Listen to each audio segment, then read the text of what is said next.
열왕기를 보시면서 열왕기상을 한번 우리가 확실하게 한번 잡아봅시다. 열왕기상의 주제는 11장 13절에서 말씀한 것처럼 나의 종 다윗과 내가 택한 예루살렘을 위하여 한 지파를 남겨주리라. 한 지파를 남겨주리라 하는 그 내용입니다. 11장 13절이 주제 요절입니다. 그런 면에서 먼저 좀 말씀을 드린다면 이 열왕기상 11장은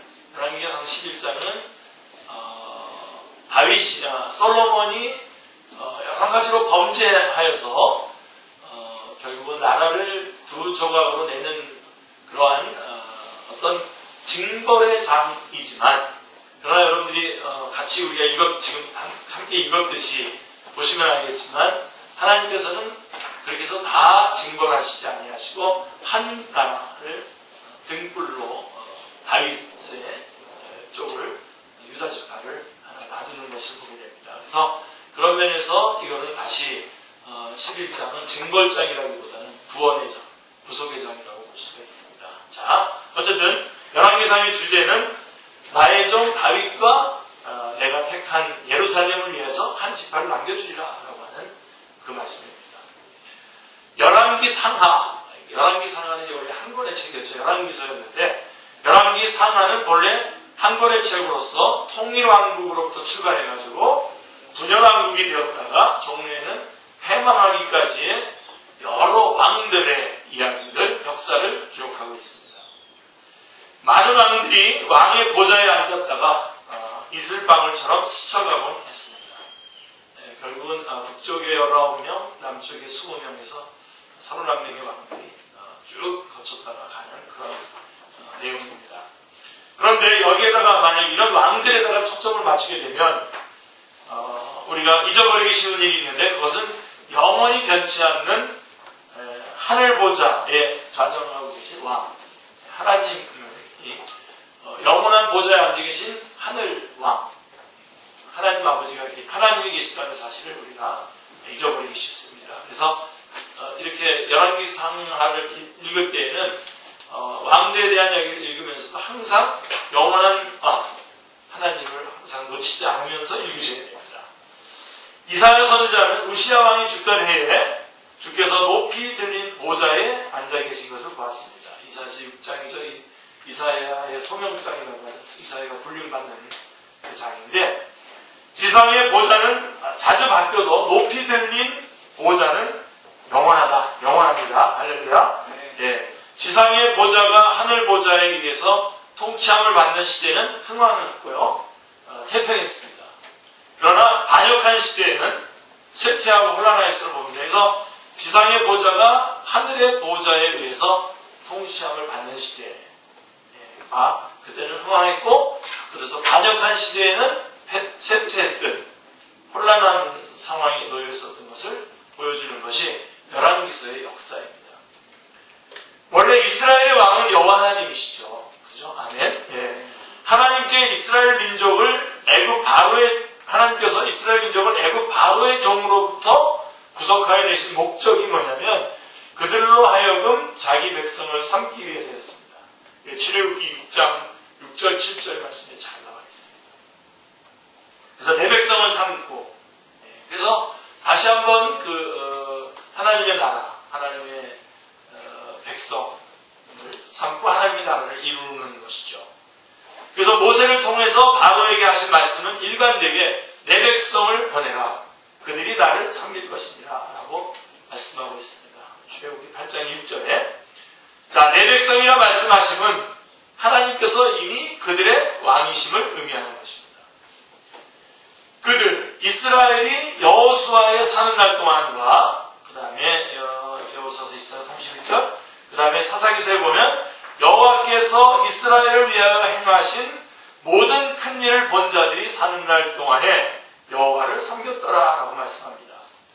그러나 이제 그렇게 섬겼었는데, 그러나 사사기 2장 10절에 보면 그 세대의 사람도 다 그 조상들에게로 돌아갔고, 그 후에 일어난 다른 세대는 여호와를 알지 못하며 여호와께서 이스라엘을 위하여 행하신 일도 알지 못하였더라. 그러니까 출애굽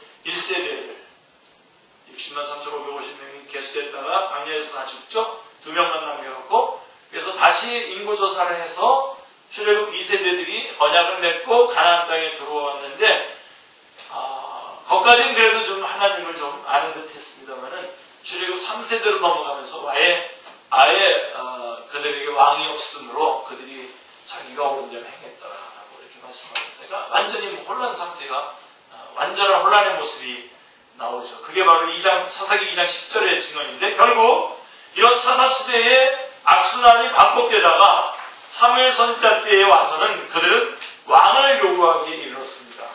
기억나시죠? 하나님께서는 그들이 너를 버림이 아니라 나를 버려 자기들의 왕이 되지 못하게 하느니라고 말씀하고 있습니다. 네, 그래서 하나님께서 왕 주기를 원치 않으셨던 거죠.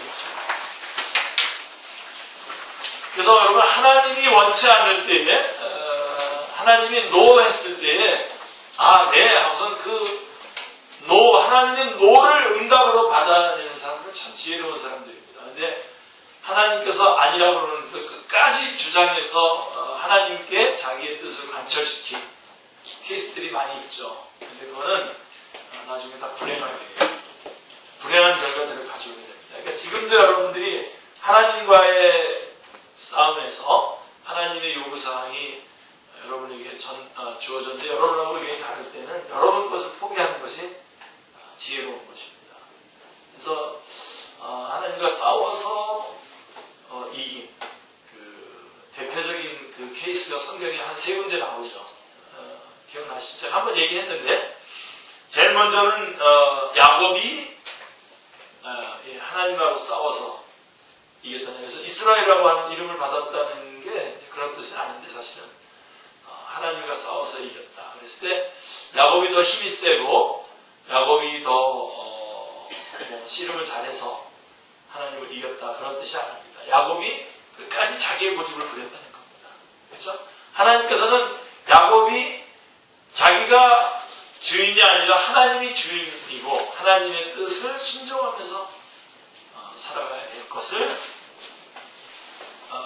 하나님께서 원하셔서 야곱 가까이서 거꾸로 오신 거거든요.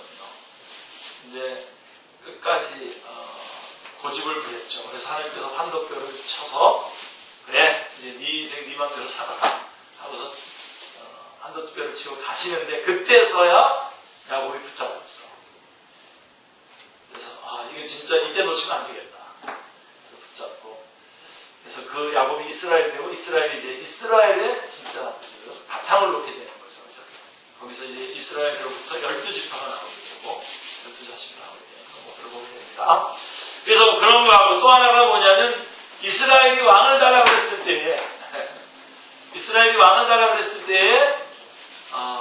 하나님 원치 않았는데 까지 왕을 달라고 했고 결국은 원래 창세기 40절 말씀처럼 이스라엘의 왕은 유다 지파에서 왕이 되어야 되는데 베냐민 지파에 그들이 원하는 왕 사울이 왕이 되면서 이스라엘이 결국은 사울, 다윗, 솔로몬 40년, 120년 그 다음에 나머지 북쪽의 이스라엘은 19명의 왕들이 통치하다가 결국은 아수르에 의해서 722년에 멸망을 당하게 되고 BC 그 다음에 남쪽 유다도 20명의 왕이 통치하다가 결국 586년, BC 586년에 멸망을 당합니다. 바벨론의 포로가 되죠.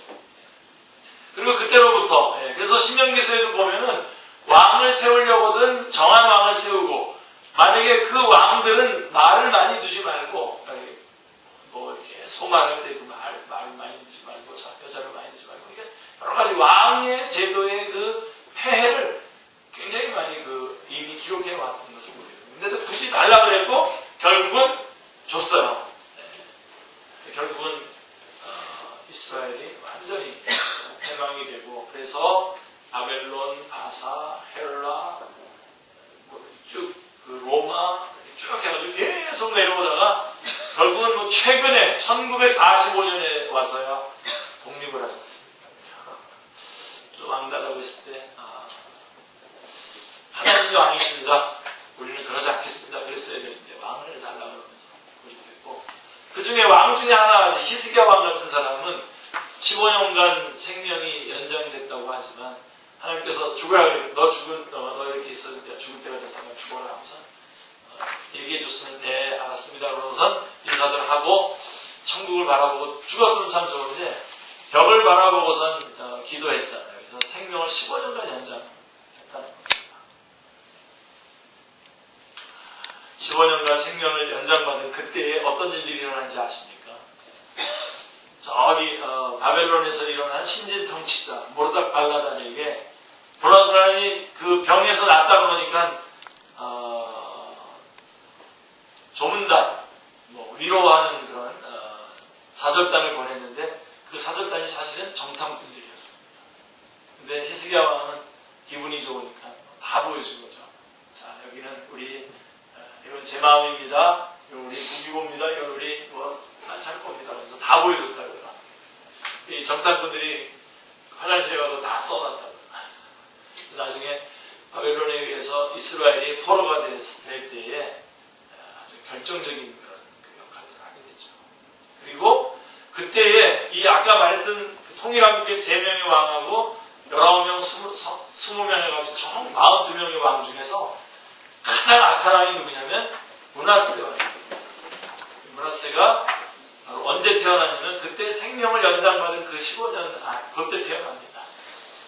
그래서 선지자를 톱으로 켜서 주고 그런 악랄한 그런 왕의 역할을 하죠.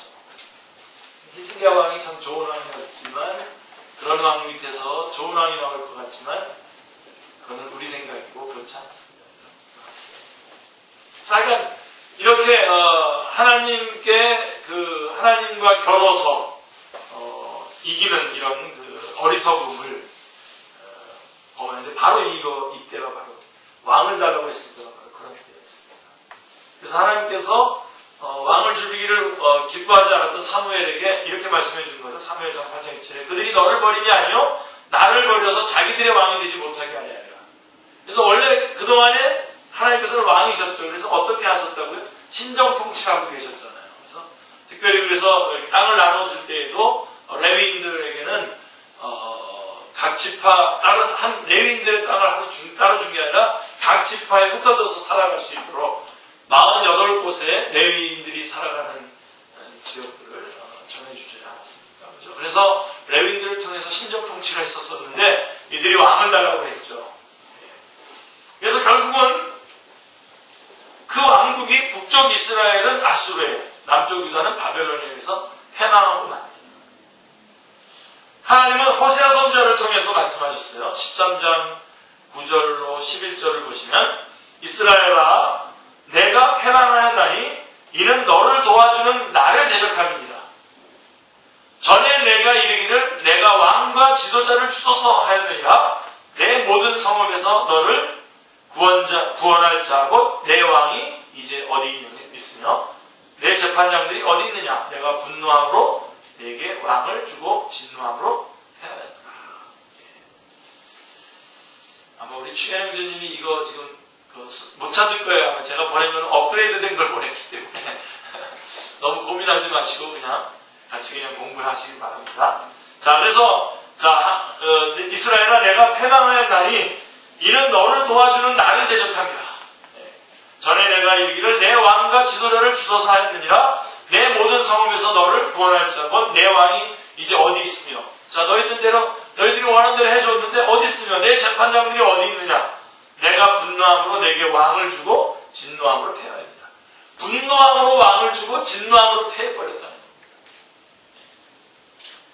열왕의 시대는 또 그렇기 때문에 열왕의 시대는 선지자의 시대입니다. 선지자의 시대. 그래서 통일왕국까지 이렇게 있을 때는 가끔 선지자들이 있었지만 그렇게 활발하게 활동하지 않았어요. 이 왕들이 분열되고 그러면서 이 왕들이 하나님 앞에 바로 서야 되는데 바로 서지 못한 것들을 강력하게 지적하기 위해서 그때 강력하게 활동하는 멤버들이 생겨났는데 그게 바로 이제 선지자입니다. 그래서 열왕의 시대는 선지자들의 시대라고 합니다. 선지자란 하늘 보좌에 좌정하신 왕께서 지상의 왕들과 백성들에게 파송하신 사신들이었던 것입니다. 하나님께서는 선지자들을 보내셔서 그들이 여호와를 왕으로 인정하고 하나님의 통치 아래로 돌아와 순복하기를 원하셨죠. 그러나 그들은 여호와께 돌아오기를 거부하였습니다. 예수 그리스도의 성육신 사건은 하나님이 그들의 왕이 되기를 위해서 돌아오지 아니하는 그들을 찾아오신 사건이었습니다. 그러나 유대인들은 그리스도께서 자기들의 왕됨을 거부하고 십자가에 매달았던 것입니다.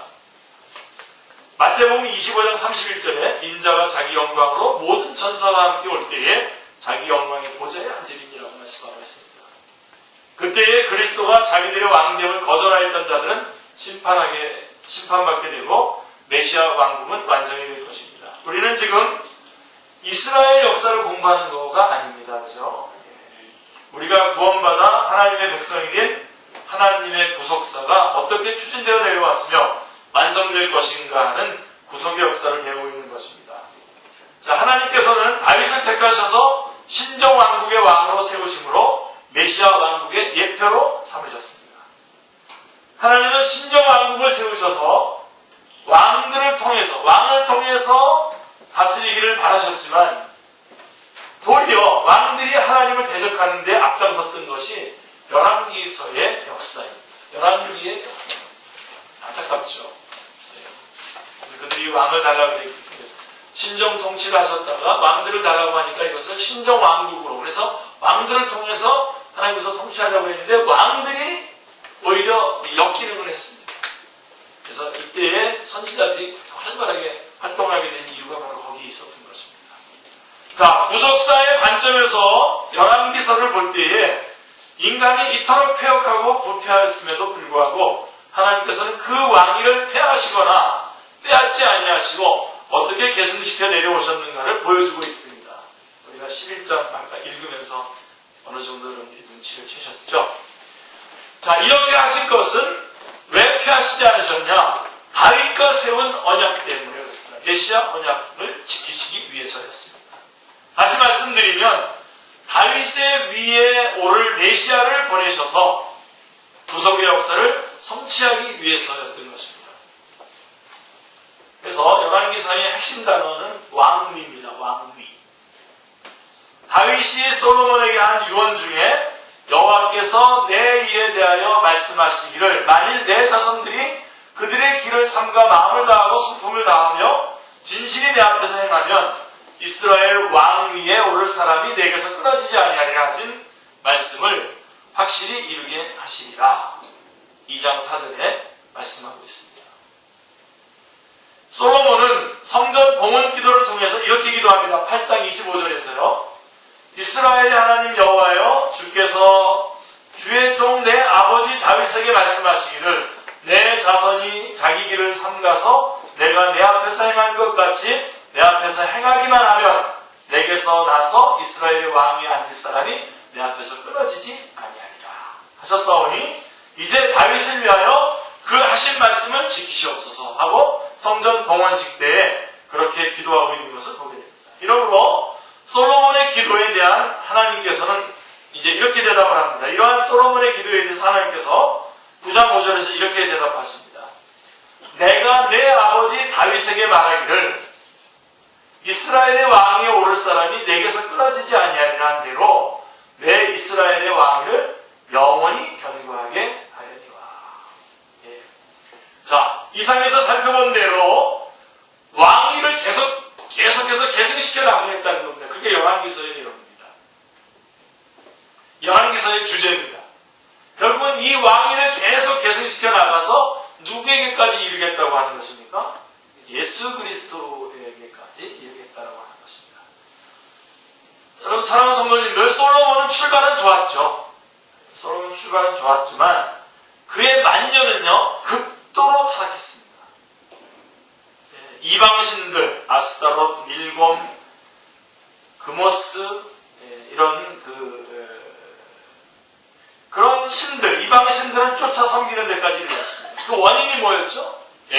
이방 여러 나라의 여인들을 처첩으로 삼아서 왕이 후궁이 몇 명이냐면 700명, 첩이 300명입니다.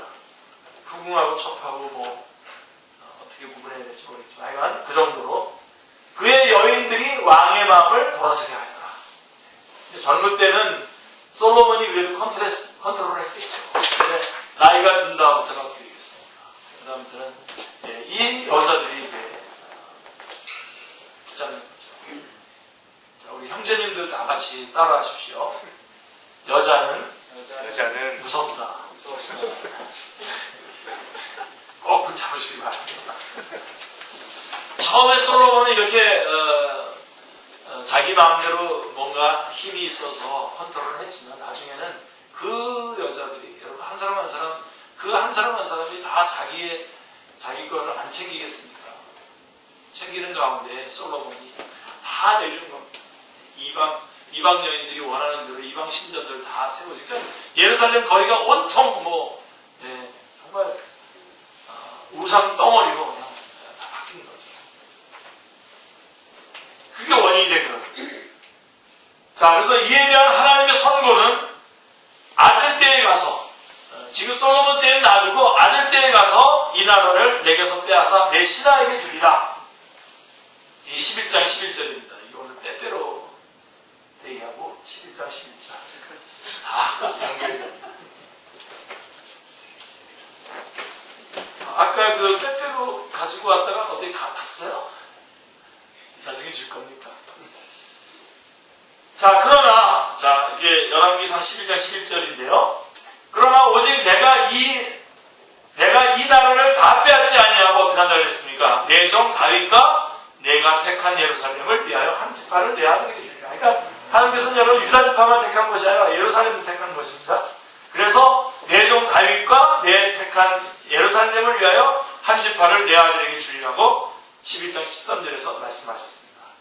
이 말씀이 응해서 로보암, 솔로몬의 아들 로보암대에 가서 통일왕국이 남쪽 유다와 북쪽 이스라엘로 분열되고 맙니다. 자, 이 점에서 우리가 주목해야 할 점은 11장 13절의 말씀입니다. 그렇죠? 내 종 다윗과 내가 택한 예루살렘을 위하여 한 지파를 내 아들에게 주리라 라고 하는 말씀입니다. 이것은 다윗에게 말씀하셨던 사무엘하 10장 27절에 내가 너를 위하여 집을 세우리라고 하신 약속을 지키시기 위해서라는 말씀입니다. 이는 선지자 아히야로 하신 말씀에서도 확인할 수가 있는데 우리가 아까 읽었죠. 그 뒤쪽에 11장 36절에 보시면 우리 한번 같이 한번 읽어볼까요? 그의 아들에게는 내가 한 지파를 주어서 내가 거기에 내 이름을 두고자 하여 택한 성읍 예루살렘에서 내 종 다윗이 항상 내 앞에 등불을 가지고 있게 하리라. 등불이라고 하는 말씀에 주목을 하시기 바랍니다. 15장 4절에서도요. 하나님 여호와께서 다윗을 위하여 예루살렘에서 그에게 등불을 주시되 라고 말씀하셨습니다. 열왕기하 8장 19절에서도 여호와께서 그의 종 다윗을 위하여 그와 그 자손에게 항상 등불을 주겠다고 말씀하셨음이더라 라고 말씀하셨습니다.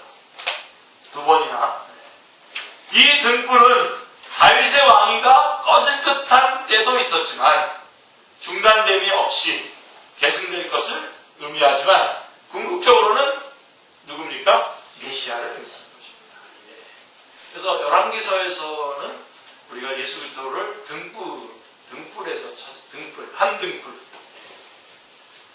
열왕기상의 핵심장은 솔로몬이 그토록 타락했음에도 불구하고 그 나라를 다 빼앗지 않고 한 지파를 남겨주시고 등불을 끄지 아니하시겠다라고 하는 11장이 열왕기상의 핵심장인 겁니다. 그렇게 타락해서 처벌해야 되는데 처벌하시지만 한 지파를 남겨두셔서 왜요? 다윗에게 맺은 메시아 언약 때문에 그렇습니다. 그래서 끄지 않고 남겨두겠다. 그래서 11장에는 한 지파를 주시겠다라고 하는 말씀이 3번이나 나옵니다. 3번. 13절, 32절, 33절. 이것은 하나님의 은총이 아닐 수가 없습니다. 아멘. 자, 이사야서 42장 3절에 상한 갈대를 꺾지 아니하며 꺼져가는 등불을 끄지 아니하시고 라는 말씀이 있습니다. 자, 이 말씀은 메시아 예언에 이어서 주어졌죠. 마태복음 12장 19절 21절. 자, 이스라엘 역사를 돌이켜볼 때에 하나님께서는 참으로 상한 갈대도 꺾지 아니하시고 꺼져가는 등불도 끄지 아니하셨습니다. 그것은 하나님의 구원 계획을 성취하시기 위하였던 것입니다. 사실은 정말 바로 분질러버리고 싶은 상황 갈 때, 혹시 보셨어요? 상황 갈 때가 이렇게 글로 쓰면은 멋있지만 실제로 상황 갈 때를 보시면, 그 다음에 꺼져가는 심지 한번 지금은 이런 게 없는데 옛날에 우리 골로라는 게 있었어요. 그래서 이게 심지를 막 이렇게 하면 심지가 막 불이 잘 안 붙고 타들어갈 때 그 같이 연기가 나면요 정말 굉장히 괴로운 그런 겁니다. 그래서 확 꺼버리고 싶은 게 바로 꺼져가는 심지입니다. 확 꺼버리고 싶고 확 분질러버려서 아궁이에다 집어넣고 싶은 게 상황같습니다. 근데 그런 상태로 계속 있음에도 불구하고 꺾지 아니하시고 끄지 아니하시고 계속해서 이어오셨다는 겁니다. 왜요? 하나님의 구원 계획을 성취하시기 위해서였던 것입니다. 자, 한 지파를 주시겠다고 했는데 그 지파가 어느 지파입니까? 유다 지파죠. 일찍이 창세기에서 유다 지파를 통해서 왕위가 계승될 것과 그 지파에서 실로, 즉 실로라고 하는 것은 제가 좀 뽑아놨는데요. 그에게 속한, 그것이 속한 사람, 즉 메시아죠, 메시아. 참된 왕, 쉬운 성경에서는 참된 왕이라고 하고요. 표준 번역 성경에서는 권능으로 그 자리에 앉을 분이 오실 것이 예언되어 있습니다. 그래서 메시아가 오실 것이 예언되어 있습니다. 창세기 49장 10절에. 그렇죠? 그래서 옹겔로스 8국역에서는 이렇게 나갑니다. 메시아가 올 때까지 왕국은 그의 것이며 열방은 그에게 순종할 것이다. 라고 이렇게 말씀해주고 있습니다. 자, 정리해보면 히브리서에는 우리 주께서는 유다로부터 나신 것이 분명하도다. 10장 14절 라고 이렇게 말씀하고 있고, 요한계시록에서도 5장 5절에 유다 지파의 사자 다윗의 뿌리가 이겼으니 라고 증거하고 있습니다. 메시아는 이 땅의 등불이요 소망입니다. 할렐루야. 메시아를 등불로 표현하고 있음은 세상은 상대적으로 어두움임을 말해주고 있습니다. 이사야서 9장 2절은 이렇게 말씀하고 있습니다. 흑암에 행하던 백성이 큰 빛을 보고 사망의 근실 땅에 거주하던 자에게 빛이 비치도다. 요한복음 1장 9절은 참빛과 세상에 와서 각 사람에게 비치는 빛이 있었나니 라고 증거하고 있습니다. 자, 우리는 이제 열왕기서를 통해서 이 흑암의 권세가 온 세상을 휩쓸고 내려오는 죄악의 줄기와 세상이 그 셋자가 아니죠. 온 세상을 휩쓸고 내려오는 죄악의 줄기와 이 어둠 속에서도 소망의 등불이 꺼지지 않고 이어질 수 있도록 은총을 베푸시는 구속사의 줄기를 우리가 같이 보게 되는 것입니다. 그러므로 구약성경은 여자의 후손인 메시아의 줄기와 한 사람으로 말미암아 세상에 들어온 그 죄가 어떻게 인류에게 퍼져나갔는가 하는 죄악의 줄기로 요약될 수가 있습니다. 이 두 줄기는 예수 그리스도에게 와서 세상죄를 그에게 담당시킴으로 하나로 만나게 되는 것입니다. 자, 열왕기상은 크게 두 부분으로 나눠집니다. 정리해 보겠습니다. 그래서 1장부터 11장까지는 통일왕국이고 12장부터 22장까지는 분열왕국에서 시작해서 패망하는 것까지에 대한 기사입니다. 분열왕국에 대한 기사입니다. 그 패망은 이제 그 열왕기 하에서 나오고요. 자, 앞부분에서의 중심은 1장부터 11장에서의 중심은 솔로몬을 통한 성전 건축입니다. 그리고 뒷부분의 중심은 바로 분열왕국에서의 그 엘리야의 활동, 엘리야 선지자의 활동이 그 중심점입니다. 자, 엘리야는 변화선상에서 선지자를 대표해서 율법을 대표하는 모세와 함께 변화된 예수님과 만날 만큼 두드러진 사역을 하였던 것입니다. 엘리야 하면은 아합 왕과 가뭄과 갈멜산과 기도와 불이 내려온 등을 연상케 하는데, 그러나 여러분 이런 것들에도 초점을 맞추시면 안 됩니다. 엘리야의 활동은 이런 것들이 핵심 내용이 아니에요. 뭐가 핵심 내용이죠? 엘리야 사역의 핵심은 뭐냐? 18장 36절 37절 다시 말해서 하나님의 자기 계시입니다. 같이 읽겠습니다. 저녁 소재 드릴 때에 이르러 선지자 엘리야가 나와서 말하되 아브라함과 이삭과 이스라엘의 하나님 여호와여, 주께서 이스라엘 중에서 하나님이신 것과 내가 주의 종인 것과 내가 주의 말씀대로 그 모든 일을 행하는 것을 오늘 알게 하옵소서. 여호와여 내게 응답하옵소서. 내게 응답하옵소서. 이 백성에게 주 여호와는 하나님이신 것과 주는 그들의 마음을 되돌리심을 알게 하옵소서. 이게 엘리야의 추세입니다. 아방과 그 다음에 하늘에서 뭐 불을 떨어뜨리고 하는 그런 일들에다가 초점을 맞추게 되면 우리는 엘리야에게 초점을 맞추게 됩니다. 그러나 엘리야도 결국은 초점이 될 수가 없죠. 그래서 하나님의 자기 계시, 그것이 엘리야의 가장 주된 사역입니다. 엘리야는 하늘 보좌에 앉으신 왕께서 패역한 이스라엘을 돌이키시기 위해서 그들에게 파송된 사신이었던 것입니다. 엘리야의 사명이 돌이키게 하는 사역이었음을 말라기서는 이렇게 말씀하고 있습니다. 4장 5절 6절에 보시면 같이요. 보라, 여호와의 크고 두려운 날이 이르기 전에 내가 선지자 엘리야를 너희에게 보내리니 그가 아버지의 마음을 자녀에게로 돌이키게 하고 자녀들의 마음을 그들의 아버지에게로 돌이키게 하리라. 돌이키지 아니하면 두렵건대 내가 와서 저주로 그 땅을 칠까 하는구나. 그러니까 엘리야의 사명은 돌이키는 겁니다. 돌이키는 겁니다. 하나님이 왕이시고 우리는 그의 백성입니다 라고 하는 그 자리로, 메시아 언약의 자리로 돌아오도록 그것을 반역해서 행하고 있는 왕들에게 그들이 돌아올 것을 촉구하는 그러한 사역이 바로 엘리야의 사명이었던 것입니다. 거기서 말라기서에 엘리야가 나오지 않습니까? 그죠?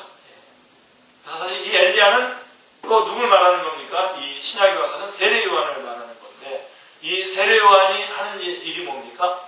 사람들의 마음을 그리스도에게로 돌이키는 겁니다. 자, 열왕기서를 상부해 보면 대부분의 왕이 악함을 보게 됩니다. 다 악합니다.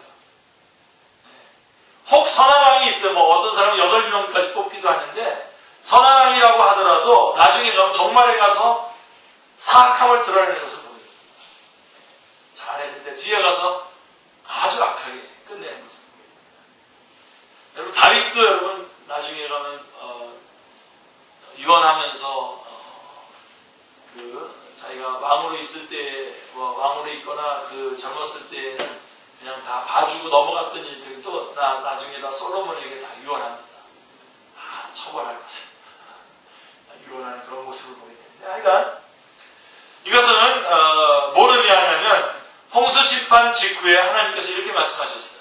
기억나시나요? 여러분 6장에 창세기 8장 21절에 보면 홍수 심판이 있은 직후에 한번 같이 읽겠습니다. 내가 다시는 사람으로 말미암아 땅을 저주하지 아니하니 이는 사람의 마음의 계획하는 바가 어려서부터 악합니다. 맨 처음부터 악하다는 겁니다. 착한 척하지만 결국은 악하다라고 하는 말씀을 하고 있는 것입니다.